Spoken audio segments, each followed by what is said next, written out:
आज सकाଳେ उठला ପରେ ମୋ ଶାଶୁ କହିଲେ ଚାଲ ଟିକେ ବଡ଼ି ବିଛେଇଦେବା ତ ଆମେ ପଳେଇ ଆସିଲୁ ଟିକେ ସ୍କୁଲକୁ ହେଉଛି ସେଠି ଖରା ବହୁତ ହୁଏ ନା ସେଠି ଟିକେ ବଡ଼ିଟା ଶୁଖିବା ପାଇଁ ଭଲ ହେବ ତ ସେଇଥିପାଇଁ ଆମେ ସେଠି ପଳେଇ ଆସିଲୁ ଆସିକି ଟିକେ ସେଠି ମୋ ଶାଶୁ ମୁଁ ଦୁଇ ଜଣ ଆମେ ବଡ଼ି ହେଉଛି ପାରୁଥିଲୁ ମୋ ଶାଶୁ ହାତରେ ବଡ଼ି ପାରୁଥିଲେ ଆଉ ମୁଁ ଗୋଟେ ତେଲ ପ୍ୟାକେଟ୍ ଆଣି ସେଥିରେ ବେଟର ଛୋଟ ଛୋଟ କରି ବଡ଼ି ପାରୁଥିଲି କିନ୍ତୁ ବଡ଼ି ଗୁଡ଼ାକ ମୋର ସାଇଜିଆ ହେଉନଥିଲା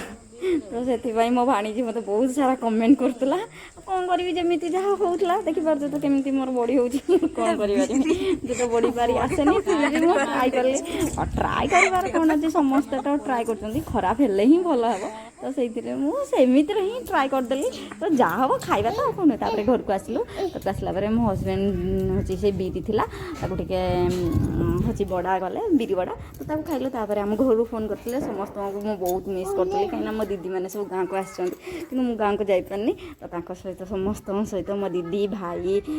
ମୋ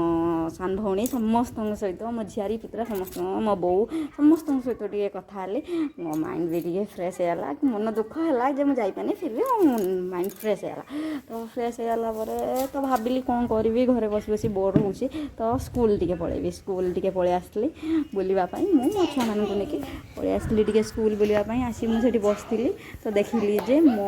ତାପରେ ବସିଥିଲି ତାପରେ ମୁଁ ଦେଖିଲି ମୋ ଭାଣିଜୀ ଟିକେ ପାଠ ପଢ଼ୁଛି ମୁଁ ଭାବିଲି ମୁଁ ବି ଟିକେ ରିଲ୍ସ ବନେଇଦିଏ ମୁଁ ଟିକେ ରିଲ୍ସ ବନେଇଦେଲି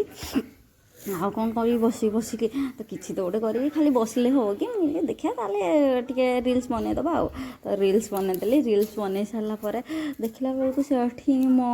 ବଚ୍ଚା ପାଟି ତାଙ୍କର ଖେଳିବାରେ ବ୍ୟସ୍ତ ମୋ ପୁଅ ତାର ଯାଇକି ଚାରିଆଡ଼ୁ କ'ଣ ନା କ'ଣ ସବୁ ଜିନିଷ କାଢ଼ି ଆଣୁଛି ଚାଲିଛି କେଉଁଠି ଗୋଟେ ଟାୟାର ନେଇ ଆସିଛି ଆସିକି ବସିକି ତାର ଗାଡ଼ି କରିକି ଚଲେଇଲାଣି ମୋ ବଡ଼ ଝିଅ ତାର ସେଠି ତାର ମସ୍ତିରେ ଲାଗିଗଲାଣି ରେଲିଂ ଚଢ଼ିକି ତାପରେ ଆମେ ଘରକୁ ଫେରିଲୁ ସେ ତାର ବସିକି ପଢ଼ୁଥିଲା ଆମେ ଘରକୁ ପଳେଇ ଆସିଲୁ ମୁଁ ଆଜି ଯଦି ପ୍ଲିଜ୍ ରହିଥା ମା ଯଦି ମୋ ଭିଡ଼ିଓ ଭଲ ଲାଗିଥିବ ଲାଇକ୍ ସେୟାର କମେଣ୍ଟ ସବସ୍କ୍ରାଇବ୍ କରିକି ଯିବେ।